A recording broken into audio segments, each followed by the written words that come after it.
ধুলো জমেছে শৈশবে, কাঁধে স্কুল ব্যাগের বদলে বাদামের ঝুলি, বিবর্ণ জীবনের সরু পথে তবু এগিয়ে চলা।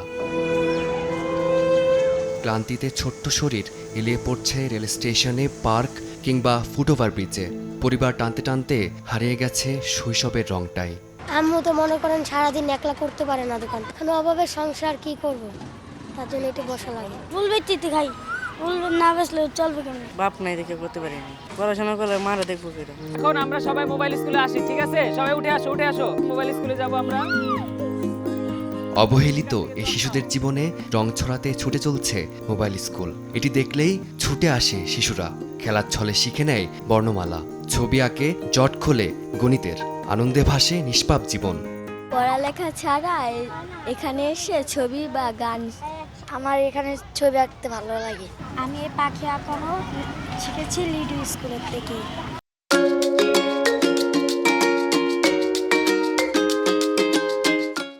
ইউরোপীয় ধরন অনুসরণ করে কমলাপুর, সদরঘাট, রায়েরবাজার ও মিরপুরের বিভিন্ন স্থানে নির্ধারিত সময় হাজির হয় মোবাইল স্কুল, যেখানে মানসিক সহায়তা পেয়ে থাকে প্রান্তিক শিশুরা, জানতে পারে স্বাস্থ্যের নানা দিক। শিক্ষকরা বলছেন, এটা শুধু স্কুল নয়, শিশুদের ভ্রাম্যমাণ আশ্রয়ের জায়গাও। মানবিক বাস্তব মূল্যবোধ নামে একটা কারিকুলাম আছে, যেটা লিডো তৈরি করেছে। সেই কারিকুলামের মাধ্যমে আমরা এবং মোবাইল স্কুলের মাধ্যমে এই কারিকুলামটা একসাথে অ্যাপ্লাই করি, যেন হচ্ছে শিশুরা যেন আনন্দ পায়। যখন শিশুরা রাস্তা থেকে উদ্ধার হতে চায় না বা রাস্তায় থাকতে চায়, তাদেরকে আমরা কিভাবে এই মোবাইল স্কুলের মাধ্যমে আরও মোটিভেট করতে পারি এবং রাস্তায় থেকে কিভাবে তারা তাদের জীবিকা নির্বাহ করবে বা কিভাবে তারা ইনকাম করবে, সেই বিষয়গুলো নিয়ে আমরা ফোকাসিং দেওয়ার চেষ্টা করছি। নিজেদেরকে কিভাবে সমাজে 8-10টা মানুষের মতো তারা প্রতিষ্ঠিত করতে পারে, সেই বিষয়গুলো নিয়েও এখানে আমরা তাদের সাথে আলোচনা করি। মোবাইল স্কুল কর্তৃপক্ষ বলছে, কার্যক্রম বাড়াতে দরকার পৃষ্ঠপোষকতা।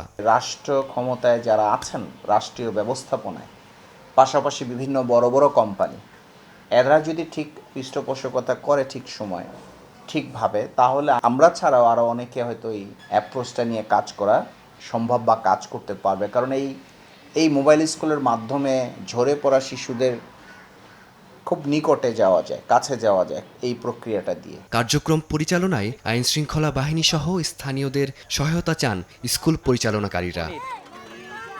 পথের ধুলো মিশে থাকা এই পথশিশুরা এখন আলোর পথে হাঁটছে।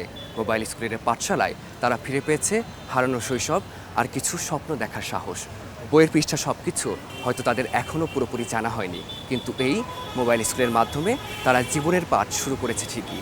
এখন সময় এসেছে পুরো সমাজকেই তাদের পাশে দাঁড়ানোর, কারণ সুযোগ পেলেও ওরাও পারবে। ফারদিন মাঝার, সময় সংবাদ, ঢাকা।